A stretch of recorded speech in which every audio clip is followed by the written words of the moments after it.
Hello, ladies and gentlemen, to the 5th episode of our little podcast here in Thessaloniki, Greece. And today I have a great friend from Thessaloniki, Dimitris, who is a composer for music in film and games. And yes, Dimitris, welcome. And thanks so much for joining us. Pleased to meet you. Thank you very much for reminding me of us.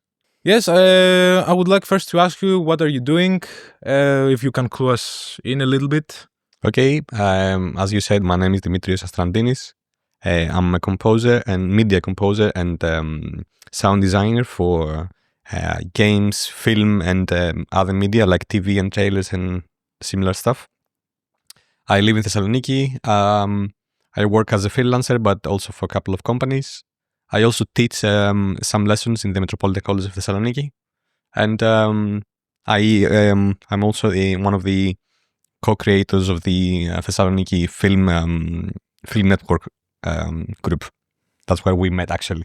Perfect. Yes. I remember that when I was just walking around the city, kind of like doom walking around the city of Thessaloniki, and I see like a light, like film network. I'm like, oh shit, like there is something happening in Thessaloniki, This right? is it.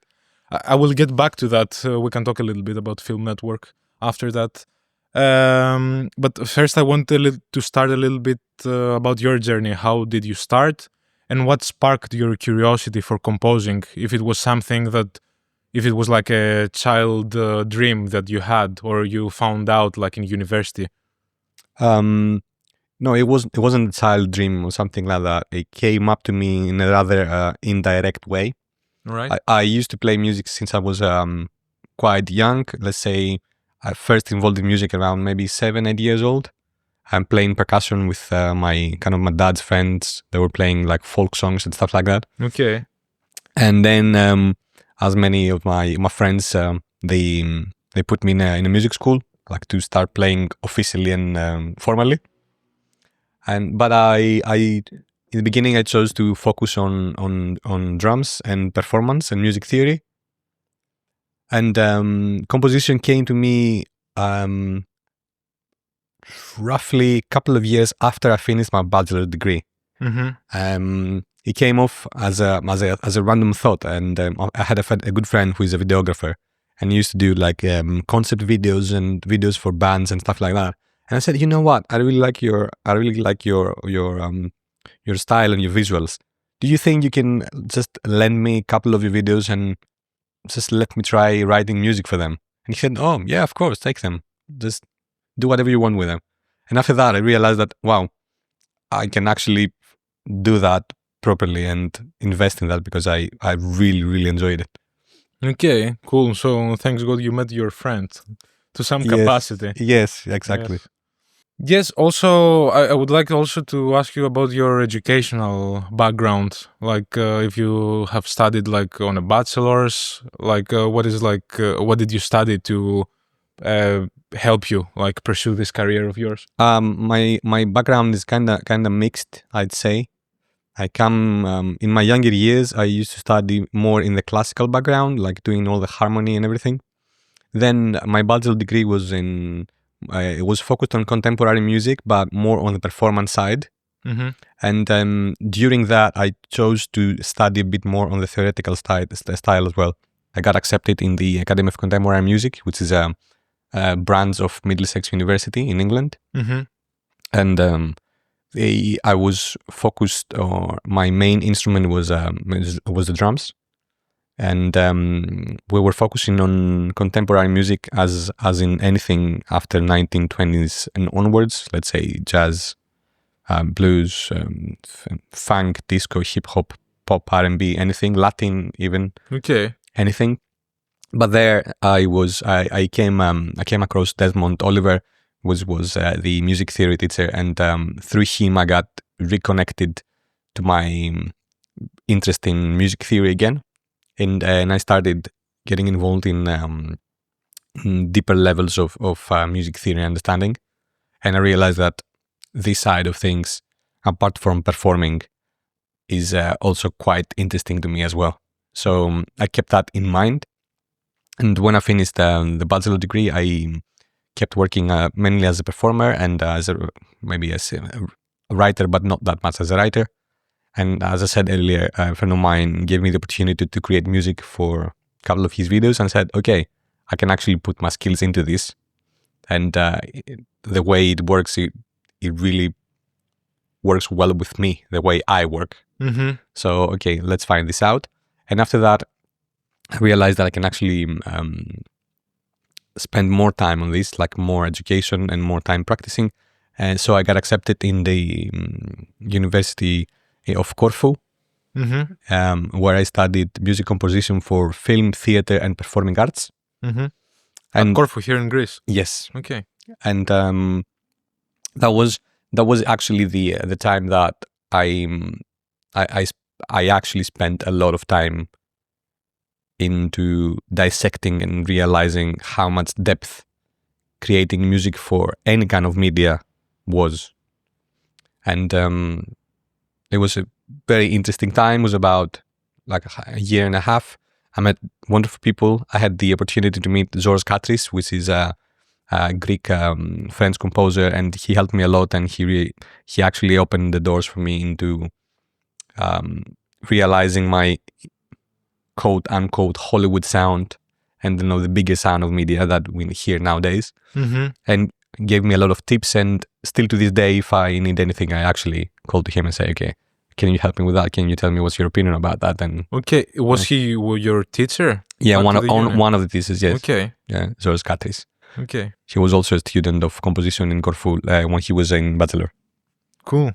It's really nice that you say that, because one of the questions I had, it was if you had any mentors, and apparently you kind of had, right? Yes and no, not exactly mentors. We didn't spend like much time one-to-one, but anytime I reached out to them, they were always happy to give me answers and help me drive to the right way, in a way.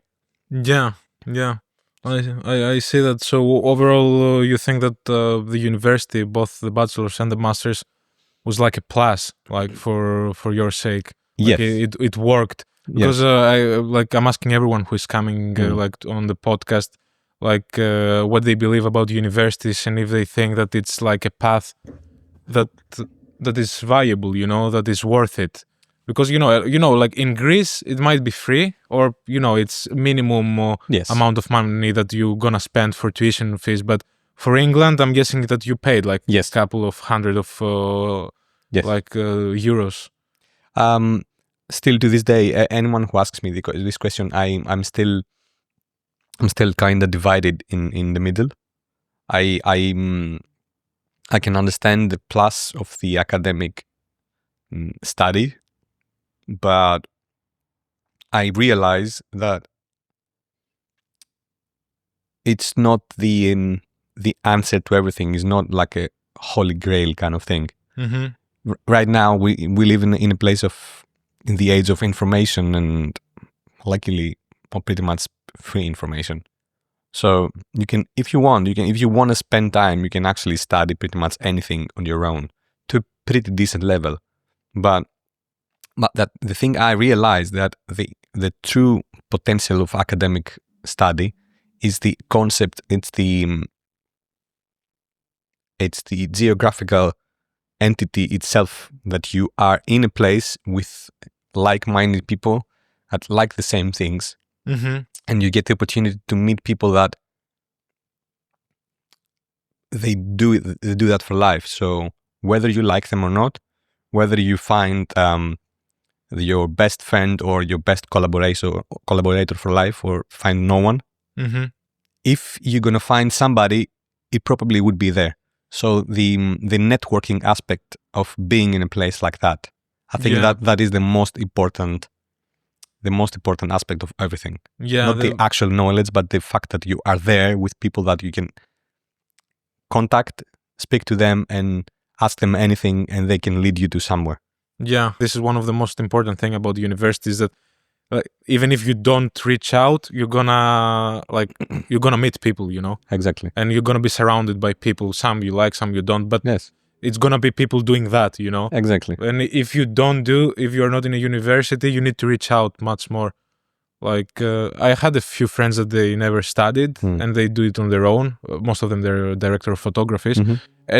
And one of the things that a recurring pattern I see happening to them is that if they don't reach out, nothing is expanding. The network is coming along like really slowly. Yes. Just because of that, and because I went to the university, for me it was completely different.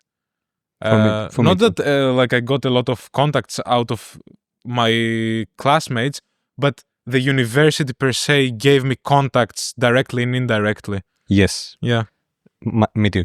And that's really important. That I don't think you can find this anywhere else if you don't belong to an academic kind of circle. Yeah, in this setting.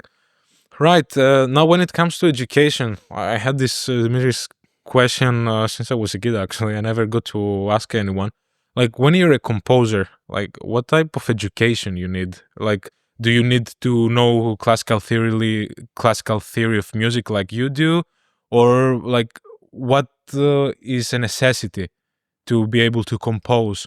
I'm pretty sure there is like a range to that. But like I'm genuinely interested in that. The range is quite big, actually, quite large, but let's firstly let's touch the bare minimum. Let's say that the minimum threshold you need to cross it's this. Okay, so the bare minimum I'd say is basic understanding of basic understanding of music theory in the medium level and basic understanding of harmony, which is really helpful. I mean, if you want to create a melody that has kind of like a grid or like is accompanied by a group of chords, let's say, you must understand how these things work and why, which is it's a fairly intermediate level of harmony, let's say. So if anyone studies harmony, even the basic level of harmony, understands how to move musical voices in a manner that they work every single time, and you start to understand why they work every single time. Which for me, it's not exactly it's not exactly that you learn these kind of things to be your Bible in a way, but you learn these things to give you fast answers when you need them, when you need to solve, quote unquote, solve a musical problem. You don't need to reinvent the wheel. The answers are already there for you. So you just look at this place and find them and go for them. So I'd say basic musical harmony. I'd say understanding of a melodic instrument at least. Piano is the most obvious choice. You don't need to be Chopin or something like that, but at least you must be able to be play like a decent player or just intermediate player that can understand how things work on an instrument and how to play in like a melody over a chord or over a harmony and see how this thing actually works. This helps a lot. And after that, I'd say the next really important thing is probably the understanding of instrumentation and orchestration, which is a very, very, very deep topic. You can research that for basically all your life and not finish, but it's really important. So basic level of harmony, intermediate level at least in a harmonic and melodic instrument like a piano or something like that, or maybe even a guitar or anything.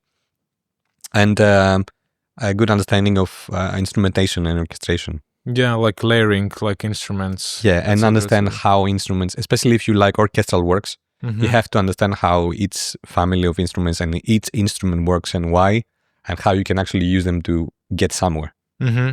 How do you go about learning like this part of your work? Like, do you just listen to music and keep notes, or do you ask people who orchestrate? Like, how do you go about more practically learning this aspect? If you go about orchestration, the best, if you don't study it at the college or something like that, the best option is to actually find somebody who orchestrates Mm-hmm. and get some lessons with them. There are a few books out there, they're like really well known in the industry. Mm-hmm. It's the book I studied is one of the kind of staples of orchestration kind of thing. Okay. It's Samuel Adler's The Study of Orchestration is really intensive book. Mm-hmm. It's more like a encyclopedia of what the orchestra can do and why. It's like huge book. Okay, it's like that. It's You cannot, like the Bible of exactly. orchestration. Yes. You cannot really memorize it. You can only study it. You can understand things, and you'll always have to go back to it when you need a specific type of knowledge that you kind of forget or don't really know properly. And then the next step, if you want to really grow your game and step up to the next level, is to score reading. Like find your Star Wars score, get the seats, play your favorite scene, and actually read the score while it plays and make notes of it. Okay, this happens here, this happens here. Okay, how these things work together. Mm-hmm. Okay, and that keep notes. So you actually develop a kind of blueprint with, let's say, with answers that next time you kind of need similar answer to your musical problem, you know where to find it. So okay, I remember this thing works like that. Let me find it. Okay, it works like that. I'll do it that way. Yeah. I think that's really important. Like it's. I think this mostly happens when you begin as well. Like when you begin like getting into a new word. I remember, for example, when I started with drawing digitally, etc., that like in the beginning I was like just gathering like a great chunk of techniques. And then in my own project, it's like, oh, this technique might work here. Yeah, and it's like, oh shit, I would never thought that I can use this type of technique here, and then the more you get into it and the more enthusiastic you get about that, all of a sudden you kind of have like a workflow of your own. Exactly. Yeah. And over time you develop techniques that you like or you don't like. Something I would like to ask you regarding that is when it comes like to your personal style, like first off, if you want to describe your own personal style, like I know it's kind of a weird question because it's sound and it's better to hear rather than describing it. Okay. My own personal style. I'd say my personal style lingers between orchestral music and carefully sound designed, like maybe not exactly tones or instruments, but I like to blend electronic things and sounds and portions and layers with orchestral sound, or even sometimes use the orchestral kind of writing, but instead of orchestral instruments, use different instruments. Mm-hmm. So kind of blending two worlds together in a way. Okay, cool. And another question is, if this style of yours developed from somewhere to somewhere, if it was like different when you started and if it's different today, and how did you come like to the style you have today? Like how do you kind of get to create your personal voice, that I hear like your tracks, your scores, and I'm like, okay, I know that this is Dimitris, I don't know. That's a good question. I don't know. I know that it's different from when I started, but I cannot actually tell how it happened. Mm-hmm. It's because I listen to new things all the time, and sometimes I try to imitate more orchestral, and sometimes I'm fascinated by just an ambient soundtrack, which sounds wonderful. They say, have you like Brian Eno or something like that? Mm-hmm.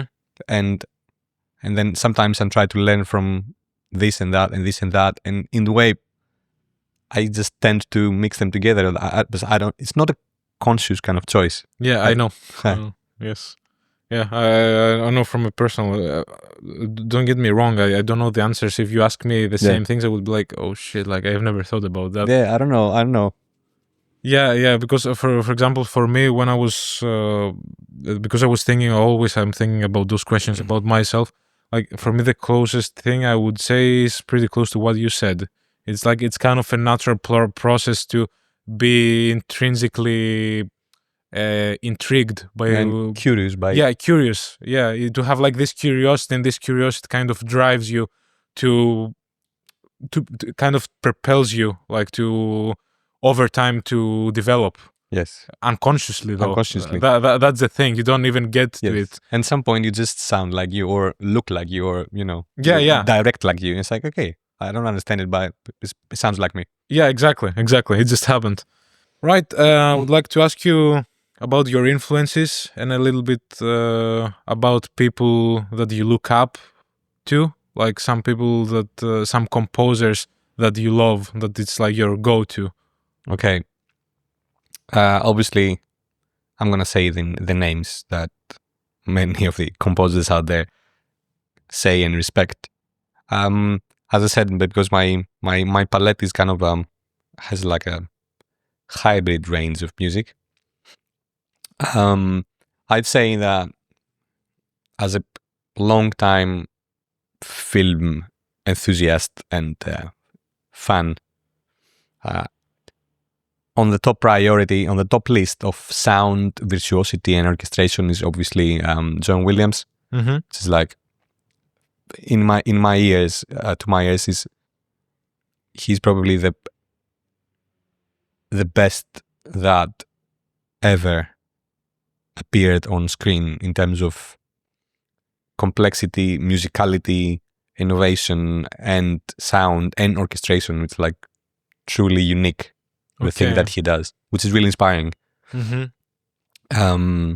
Complicated, well studied, but also everybody understands it and everybody remembers it, which is amazing. I don't know how he does it. I would mention a couple of the old guys. Let's say Goldsmith. Jerry Goldsmith was one of the people, one of the people that actually changed in the course of music. And I studied a few of his works, like when I started studying. Herman was in the same league as well. I said John Williams from the new people, definitely. Mm-hmm. One of the odd choices would probably be Jóhann Jóhannsson.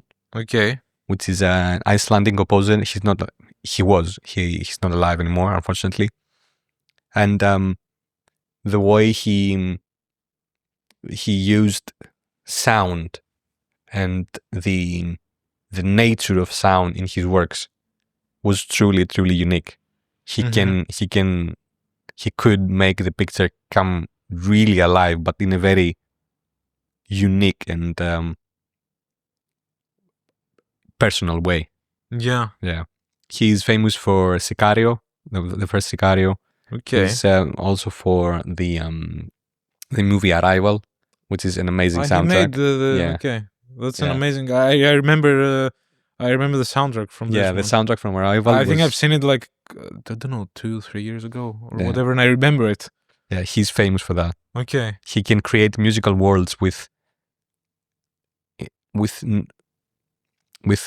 information that you cannot really understand why it grabs you and grips you and pulls you in, but he does it every single time. He knows how to grab somebody and pull him in with slightly unconventional ways. Mm-hmm. I see. Cool. I will also put like the names of the composers, and maybe you can send me like a few tracks of them so I can link them down so they can listen to them. Okay. And also, okay, I have to add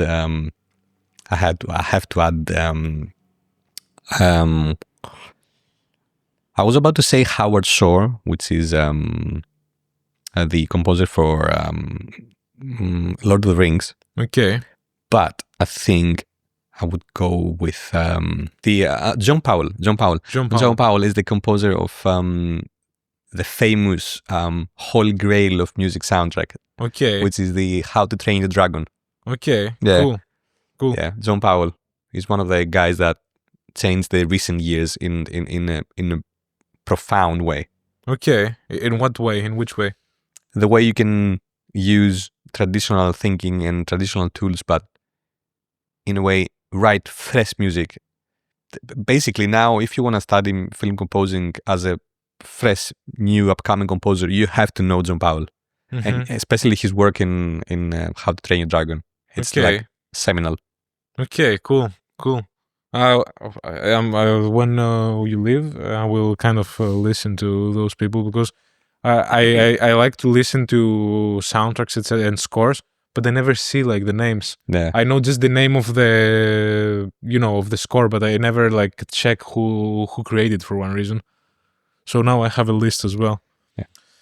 I would like to kind of change the topic. I would like to ask you, when it comes like to composing like a score, like how much do you prefer using real instruments, and how much you like using like synthetic instruments? Okay. And what are the pros and the cons, and why do you use one over another? So basically, using virtual instruments it's the mainstream thing to do now.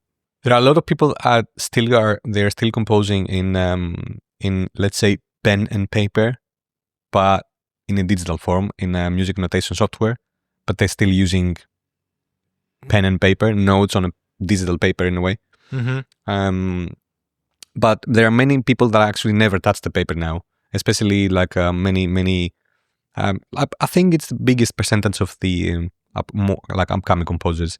They prefer to work in a DAW, in a digital audio workstation, and use virtual instruments, which is easy, fast, and it sounds good. So for me personally, I used to be on the side of using virtual instruments, and I used to get lost in that world. But right now, I'm moving somewhat away from it, and I try to yes, indeed, use virtual instruments to paint my idea and get things rolling and make things happen fast, without much work on the audio side of things. Just make them sound good and fast, because that's what I need. But then again, I started using music notation software for the basis of my things. So because in a way, I get I don't go away from the basic principles when I'm on paper. I remind myself of what things should do and how they should do it, because in the digital audio workstation you lose yourself in there. But on the topic of actual acoustic instruments, right now, depending on the budget. Right now, if you ask me, I'd love to have available instruments every single time. Yeah. But depending on the budget, you cannot always have that. The golden standard for me now is to be able to work in projects that they can afford to give me a budget that I can record at least some of the instruments in a live environment. Yeah. So I can do a blend of virtual instrument, virtual world, and the actual players. And if you don't have like huge budgets to spend, that's the best way. You can actually create a mock-up. That's what we say in the musical world. It's a mock-up. It's a virtual mock-up. But let's say you can have, if your virtual mock-ups have 32 violins, first violins, you can bring a violin player in your house, in your studio, and record them. Make them record like few lines. Like you have 3 or 4 players, and then make them record the second violin 3 or 4 times. Yeah. And then you blend some people inside. Yeah. On the as a small addition to this topic, I try to learn as many instruments as I can. And sometimes even if I record a guitar like strum or a line or a glockenspiel or even like a piano or anything, even if I record myself on top of the mock-up, even this kind of thing gives you a fresh and alive kind of spin on your digital music. I mean, if you're gonna create something in the orchestral space of things, yeah, I don't think you have an available orchestra next to your house. Yeah, of course, 24/7. Of course. So you actually have to use something else. Yeah, of course. And I think it's also good and a little bit liberating that you can just use like a DAW and then you can do everything on your house. Because if you're 15, 16, like how the hell are you gonna get like a violin player? Maybe you can find if you're crazy, but and even if you find him, you have to know how to record him and how to maybe, because he's gonna want sheet music for him as well. So you have to know how to prepare that, how to write for him, and which is a good process because you learn how things work in the actual world, how things sound actually, and not in the DAW, which is two different worlds. But yeah, for me, it's like it's a blend. I use 100% virtual instruments. You cannot replicate a synthesizer with a natural instrument. It's a synthesizer. But acoustic guitar, man, I have like acoustic guitar. I play most of the things myself. I can strum the chords I want. I record it. I'm not gonna use it digitally. Or a glockenspiel. I have a few percussions in my house. I write them myself. They sound different, yes, and it's my personal kind of color. So I definitely use a combination of both. If I can play it or have somebody available to play it, 100%. But if not, I get you. Yes, Dimitris, I want to discuss a little bit about what we discussed yesterday, because I found it really interesting what you said about what intrigues you, what hooks you while creating, in the creating process. So I would like to discuss a little bit about that with you. Okay. So in creating music for media, especially something for the picture, and whether it's a game or a film or an ad, what really hooks me in is the ability to find something intangible, something you cannot really touch in the storytelling process, in the way to find maybe a note or a line or a melody or even a sound that can actually connect so much with the picture and the story that becomes kind of a one thing. And it's like searching, sometimes it's like searching in the air for a kind of invisible kind of hole, and when you find it, okay, like a button, you say, okay, this is it, and you press it and it works. And the moment you find something that really connects with the picture and connects you with the story, the music with the story, and the whole thing with the listener or the viewer, I think that's the most important, like profound kind of moment for me.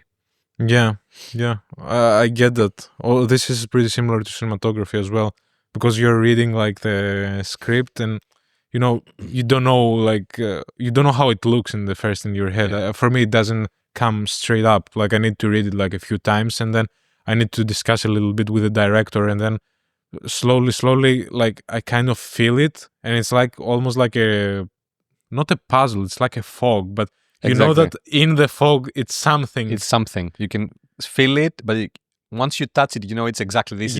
As you said, it's a foggy place, and you kind of know where everything is under the fog, roughly. So you just kind of search like that and say, okay, I was looking for this specific thing, exactly this one. So I found it.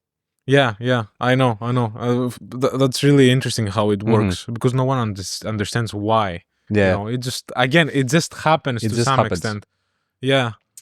And the other day we had just before Christmas, we had a session with for a friend of mine, artist and friend of mine. I'm his producer and orchestrator, and we had a live recording some of his electronic stuff with a few live musicians, like a string quartet and a sax player. And at some point, when we were playing a track of his, which also contains a female singer, at some point I was looking at the score just to keep up with what everybody was doing to make sure that everybody plays the right stuff.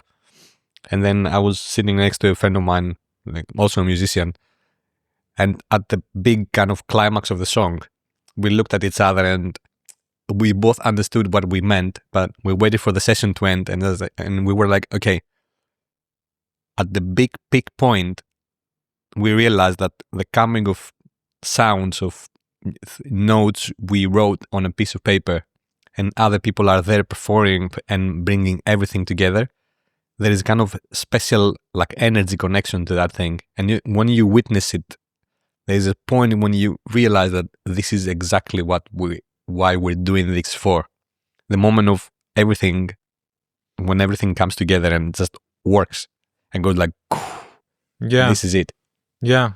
I know. Probably that's kind of the most exciting and relieving part, because the other process is really nice as well, but you never know if you're gonna find this, Yeah. And especially when there's also money in there, like, and then there are producers like pushing. I don't have Yes. much experience so far with that.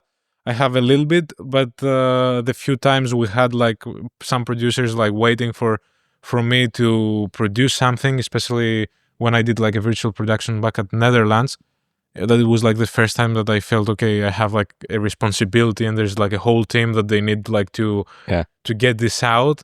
I was like, oh shit, like You just have to do it. Yeah, you need to find it. You have to find it. You have to find it. Yeah, which is, like it's kind of like a strange combination, Yeah, but it's also very, very, very helpful to help you grow up. Yeah. I guess it was for me. I found it there, but like it's always a fear, and I think it's normal to have a fear. I think it's worse if you don't have a fear, because you're like, oh, whatever, and you kind of don't search. I think if you don't have this fear, you don't search enough. But I'm kind of on this topic. I'm kind of I like getting involved, not every day, but every so often, getting involved in high stress situations in order to be able to keep up and keep myself on the edge and say, like, hey, you can still do this. You can still find your way under pressure. You can do this. Mm-hmm. It keeps you updated on things. You can, Yeah. I find it intriguing. Some people get really stressed, but I find it okay for me. Yeah, it works with you, like this high intensity type of workflow. Yes, I get it.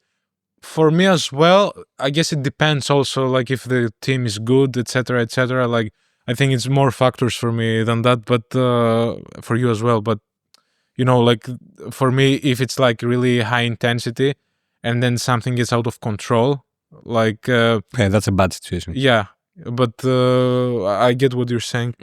I would like to get a little bit back to why we're creating an authenticity, because yesterday again that we had the coffee, I find amazingly relieving that you told me about that you went like to this conference, like to England. And can you tell us a little bit what you heard like to this conference? Yeah, we like in the beginning of December, I attended the Focus festival in London, which is a production-based conference in a way. Mm-hmm. So countries and groups of let's say like film offices and stuff like that get to the place, and then aspiring producers go there to find possible places and offers for their productions. Mm-hmm. But during those 2 days of the conference, there are like quite a few short seminars and talks and stuff like that. And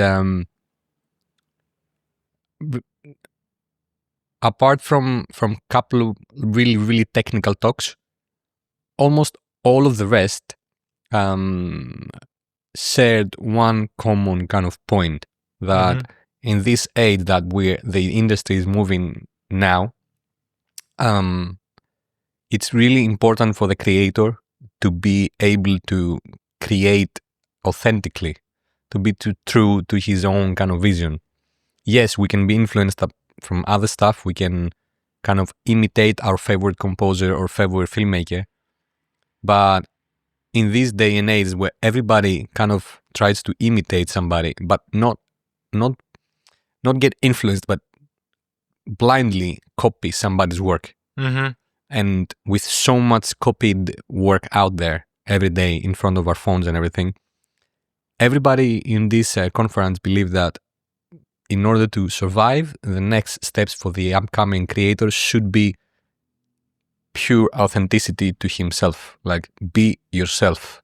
You can get inspired, you can maybe get ideas from a few places, but you actually have to put in the work and stay true to who you actually are if you want to find a place in the industry. Yeah. Because, this is really important. It sounds kind of romantic in a way. It is, but it's crazy that those people that they are leading things are the ones who said that romantic shit, because most of the times you're like expecting from people who are running things that, you know, they have settled and they're a little bit more okay. Yeah. Like, you know, they're a little bit more on the safe side and they say, okay, this works, this doesn't work. And what they say right now is kind of like the opposite what you would expect from those people to say, right? Which is like, it's really exactly. And for example, one of the examples there was about there was a nice, very interesting talk about what filmmakers can learn from content creators. Let's say like a YouTuber, because technically YouTuber is not a filmmaker, but what can we filmmakers can learn from them and why? So they talked about many things and stuff like that, but one important point was, again, the same, authenticity to itself and work over a long period of time. Because, for example, let's say they were saying that, okay, let's have like a famous YouTuber.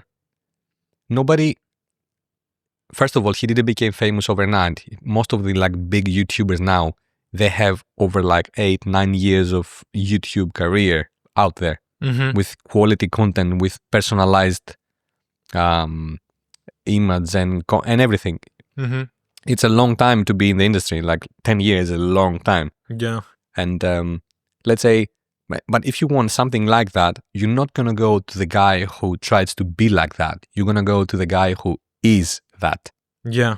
But that guy didn't become famous or successful because he copied somebody else. He got inspired, he believed in his own content, and he kept doing it for a long time until he actually came to the tip of the iceberg.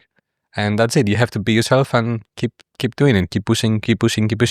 Yes. I absolutely agree with that. Like,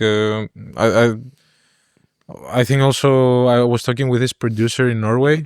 That is pretty well established, like in the upper north of Norway, and I asked her this question about what are some trends like that they're selling. So while like pitching, maybe you direct your project towards what it sells. And her initial reactions was like to tell me that she thinks that this is a dangerous mindset. It's a dangerous mindset. Yeah, and I see that there is a pattern when I talk with people that they disagree when they hear like younger people trying to find smart ways to make it. It doesn't work. Yeah. So, yeah. Just have to be there. Just push it through. Go through it. Yeah. Yes, and just to go ahead and like ahead of some possible questions out there, that sometimes you might get to work in an environment that is not exactly you, or do something for someone that is not exactly your thing. But sometimes that might be like 5, 10%, 15% of your work. Then the rest of it should be focused on what you actually want to do. And one of the things, one of the thoughts I had when I was really young, I was like, okay, I'm good at this, and I like this, and I like that. And should I go for music? And I realized that I know in me, like, if I have a really bad day on a really bad project, I'm still gonna be better than having an okay day in an environment that I really hate. So that's the obvious choice. I prefer having a really, really bad day or a bad period in an industry that in a place and a project that I really like, than having an okay day in an industry or a project that I completely hate. Yeah. So I think for me it's an obvious choice. Yeah, I get it. Now I would like to go a little bit about you, like living, staying in England, and then deciding coming back to Greece, and finding your way in Greece in the industry of composing. So I would like to ask you, what are the difference between the two industries, between working in England and working in Greece? Which one do you prefer, and like what made you like like come back to Greece? You know, because I think it's kind of like a happy story that you came back to your Like a happy hometown. accident. A happy accident, yes, kind of, because I would never thought of me coming back to Greece. So I would Me like to neither. ask you, like, the two difference and why did you come back to Greece? Me neither. It was kind of a completely random choice indeed. Mm-hmm. I was I was living with 3 of my friends in the same apartment in England, in London, and we were coming to the renewal of contract. And I said, guys, I was really stressed with so many things going on up there, and I was like, guys, you know what? I think I have quite a few money like saved up now. I think I'm gonna sublet my room to Athena, like a friend of ours. Mm-hmm. I'm gonna move back for a while because Athena wanted a short rent anyway. Mm-hmm. And I was like, okay, I'm gonna use this opportunity to go back and take some time off, relax. And I was in the final leg of my master's degree, so I said, okay, I'm gonna have some time, relax, and focus on a master's degree and everything. So coming back was actually random. Yes. So, but when I came here, I said, okay, no work, no anything, just focus on the music, study a little bit, finish my master's degree. Okay, take some time, and after summer, back to London. Mm-hmm. But literally out of nowhere, things just start coming up, and I started working on new projects and everything, and people knew that I was here, so they were calling me. I said, let's meet and let's do this and let's try this, and I was like, okay. And one thing led to another, and I just stayed here with the most like important change for me was that at that time, just before I was about to leave back to London, Mm-hmm. I got hired by this company, the video game company I still work for, the On Skull Games company, and for me it was like brand new world. I didn't plan to work for games, but this came up, and I said, okay, this sounds really intriguing. Mm-hmm. Let me dive more into it. And in the end, I completely changed my dissertation from a master's degree from one branch to another, and I ended up delivering something that was based on games instead of film No way. because of this one. Okay, Yeah. cool. So it was really interesting. So, and after that, it's just one thing after the other, like ad TVs and stuff. The more I was here, the more things were happening. Mm-hmm. So in my head, it was like, for me now, things are going pretty okay. Yes. And my friends are, like most of my friends are around me. I get to do, like, let's say 75%, 80% the work that I really like doing. My expenses are covered. I'm okay. I mean, why bother thinking about living if I pretty much have everything I want here? So for me, it's an obvious choice now. But I'd say that living in England is a different kind of beast. Especially London, is a great place. You can easily be lost in London, get lost, but you can also easily get really high, Mm-hmm. because the feeling you get in London is every day is something new. The city is so fast, so full of opportunities, so full of people trying. Yes. So every day there is something new. And also in London, you get the feeling that there is no upper threshold, there is no ceiling. You can actually just go up and never stop going. Yes. Which is exhilarating sometimes, but on the other times, while you're there and it's not happening, it can really push you down, like psychologically. Yeah. Yeah. And in Greece, you feel it's a little bit more down to earth, but there is not like this limitless sky. Exactly. The ceiling is quite low, but on the other hand, for me, it's okay now because I'm still trying to, let's say, I have an artistic, in a way, cycle in my head. Mm-hmm. But for now, I'm working on this one. Once I finish that kind of cycle, that creative kind of era, after that, I might think of living again. But for now, I haven't finished what I think I can finish. I haven't reached my limit yet. Yeah. Once I reach my limit here, yeah, I'm gonna start thinking living after that. But for now, it's okay. Mm-hmm. Cool. Yeah, for me, for example, I don't thinking coming back to Greece anytime soon. Obviously. But I'm still 22, so I'm still getting my feet wet. So I guess Greece would be nice if you are already have something rolling Exactly. to some extent, because if you don't, because there's not like a lot of things happening, especially in Thessaloniki, like you need to push too much if it doesn't just happen, Yeah. Like not that in Norway that I live that is so much happening, but at least it's more. Definitely more. Definitely. Well, we're a little bit, behind on that. Yeah. In any case, I would like to now to get a little bit about what you're doing here in Thessaloniki, that you're running a film network with a few other guys, because I found it like really interesting that I'm walking around the city. I'm back like from Norway, and I'm like, oh shit, I don't know anyone in the city anymore. Like there's no any initiatives when it comes like to film. All of a sudden I see like film network out of the blue. Like I was heading, I think, just to drink like a whiskey or whatever.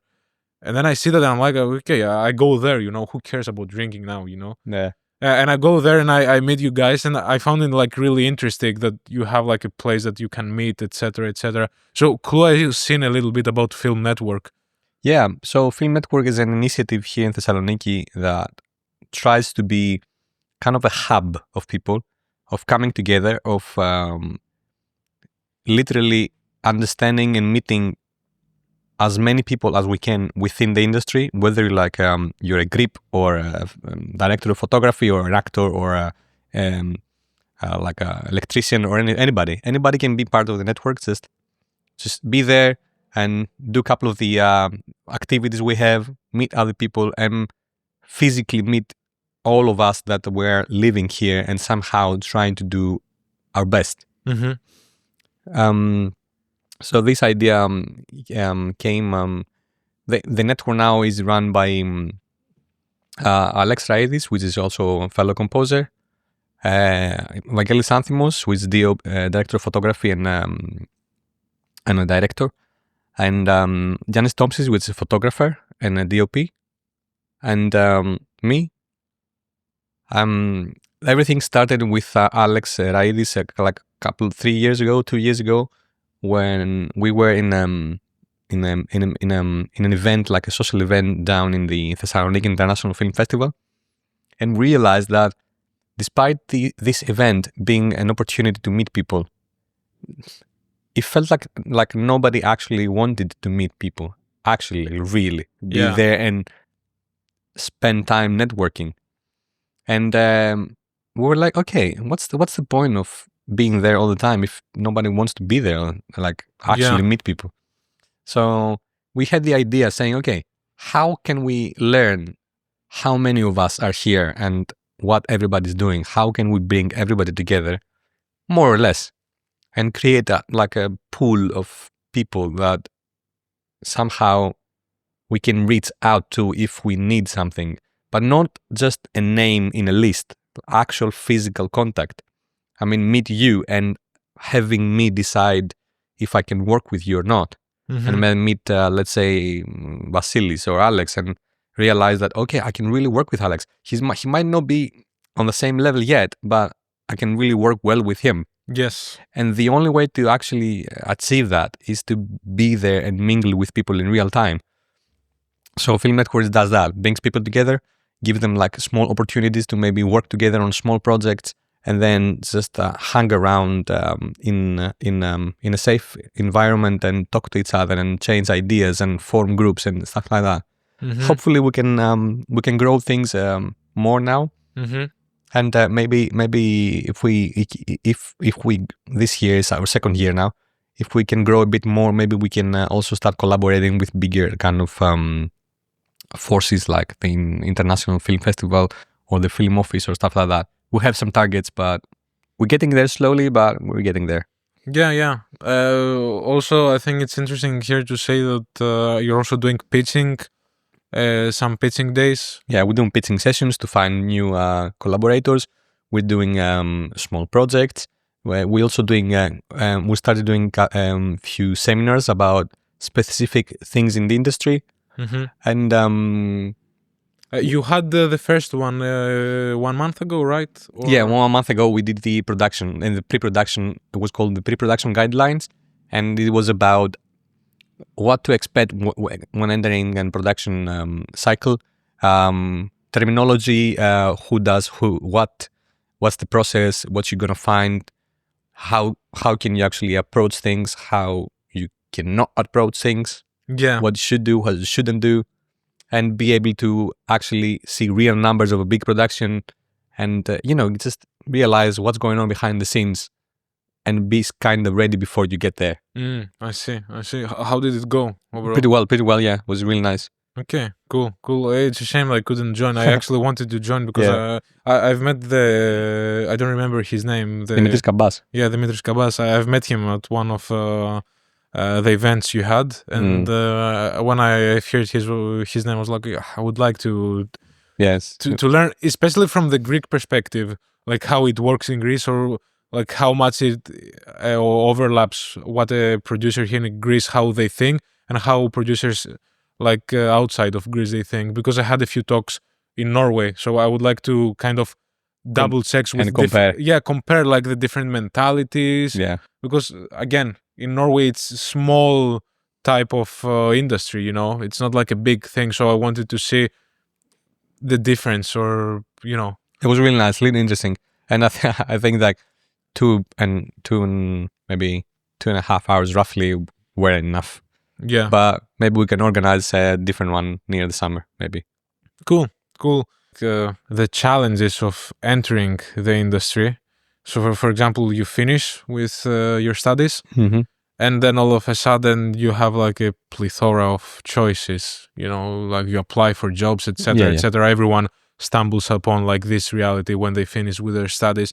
I would like to ask you about your personal experience. How did you like faced that reality? How difficult was it for you to start getting jobs, etc., etc.? And what helped you overall in this era? Okay, if we see the industry as a whole, it's a quite tough industry. But then again, because we have loads of creators coming up. Roughly, we have the same amount of demand for music creators as well. As long as you have people want to create movies or games, you're gonna have people wanting to create soundtracks for them as well. Yes. So overall, it's a demanding and tough industry to get into, but there are still opportunities out there, especially in the video games community. It's a big industry that's coming up really fast. It's not slowing down anytime soon, and there's place for pretty much everyone. As long as you're good what you do and you're there, you can do it. Like now on the smaller scale of Greece, I'd say that things are pretty tough. The film industry, it's okay because the last like let's say 8 to 10 years, there's a wave of quite a few new filmmakers coming up, and there is work to do on the film industry if you were a composer. Yes. But luckily, unfortunately, the budget are really low. Yes. So it's either gonna be a really low budget for you, or a budget that's not gonna be able. It's not gonna be able to enable you to write as big as you want to write. I see. Which is unfortunate. Things are getting slightly better year by the year, but it needs time. We still have issues with budget issues, like a lot. There is creativity, there are groups, there are directors, films are happening, but the budgets are really low. Yeah. So it takes time. On the other hand, although it's not my expertise, I never wrote music for theater, for example, I can see that there are quite writing for theater is it's an interesting part in Greece. It's an interesting industry. There is loads of plays, and from small to medium to large, there is theaters everywhere. So that would be a nice approach to start writing for like theater. I think there is demand for that, and then there is video games, which is, I don't know, worldwide. It's a huge industry. If you wanna do it, you'll find a way to do it. Yeah. So, there is place for pretty much everybody now. But when you were starting, did you find it hard, like to jump into For me, it was a lucky break because I happened to, as I said, I happened to be here. I was planning to go back to London. So this is when you started like working. Yes. Yes. Right. Yeah. For the game specifically, and I was like, okay, I never thought about working with games anyway, so it's okay. But it came to me and said, okay, this is a huge industry, and I started working. I find it so exciting and so complex, and it was so new and fresh. Yeah. That was really exciting. Right now in Greece, I think there are like maybe 3 or 4 companies that can actually sustain themselves and give you budget to work with them. Yes. I think there are 3 or 4 companies right now. I don't know the names. I only know us, and but I think there are 2 or 3 more companies. And other than that, the fourth one is the one I know of is advertising, which I work a lot of advertising.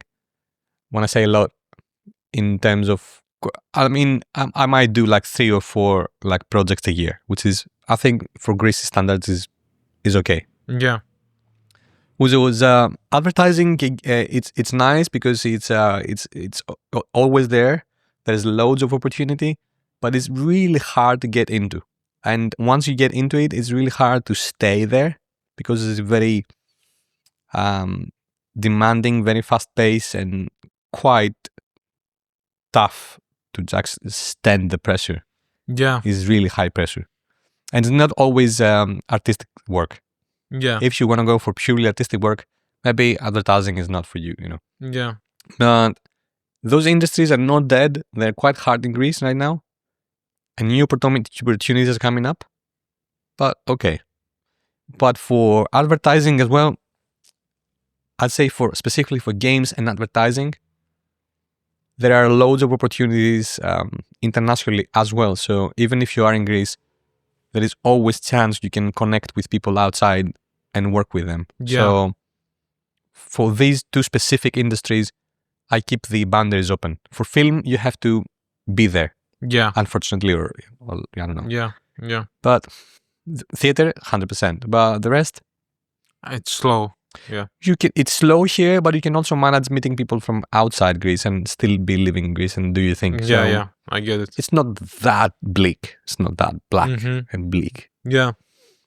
Right. I would like now to get to the last topic, like the hot topic. Everyone's talking about AI, humanoid robots, etc., etc. Let's discuss about AI. Like, what is your experience in if you have used like AI so far? We have discussed about that yesterday as well, but AI, I really don't know. It's hyped. Is everywhere. Everybody's using the word, like the phrase AI now. AI this, AI that. For me, so far, I haven't felt that it somehow changed my life for the worse or the better, roughly. I can safely say that so far I haven't been able to feel threatened by it, like creatively threatened. Yeah. I've used it as we talked about it yesterday. I used it recently to create specific ideas in a fast way. For example, I was writing a specific kind of track, like an acoustic kind of thing, and I had everything laid out. I knew exactly what I wanted to play, but I thought about, okay, instead of sitting on my guitar and playing this and that and writing down everything and then comparing and contrasting my ideas, I went on Chat GPT and I said, okay, I'm writing a song which is like this. Use this chord progression, this kind of key. I want the melody to be in the range between this note and work well with male voice. And I want the pick of a melody to be this note specifically. And then, okay, so I gave a loads of information. And then I asked from the ChatGPT, okay, now give me songs that roughly imitate that kind of music, music range that I gave you. So it came back with few ideas from well-known and not so well-known songs. Spending my time like 6 hours on navigating through different songs and different ideas, I instantly had all these ideas in front of me. Some were not very good, some were okay, but a couple of them were very good, so like suggestions and choices. So I work with that, and then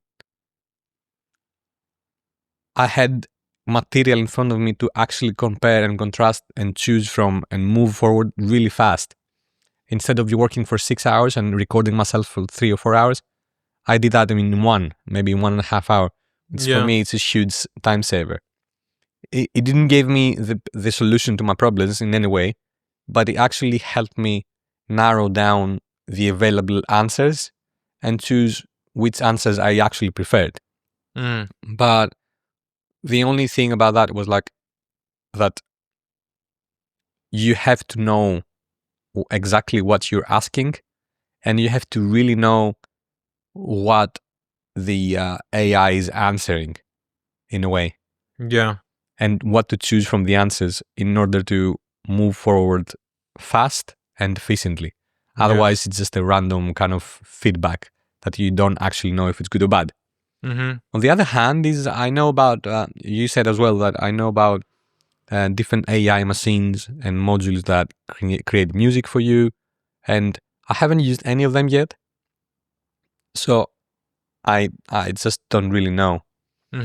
But for me, everything comes back to the matter of authenticity we discussed earlier. That as long as you have overproduction of one specific thing, let's say one AI machine that produces music for fun music for TikTok videos, at some point this is going to be overly saturated. So people naturally tend to go away from the oversaturation of things. So if you eat pasta every day, after like a year and a half, you don't want to eat pasta anymore for your life. So for the rest of your life. So for me, it's the same thing. I'm going down to authenticity. I'm trying to be the best version I can be.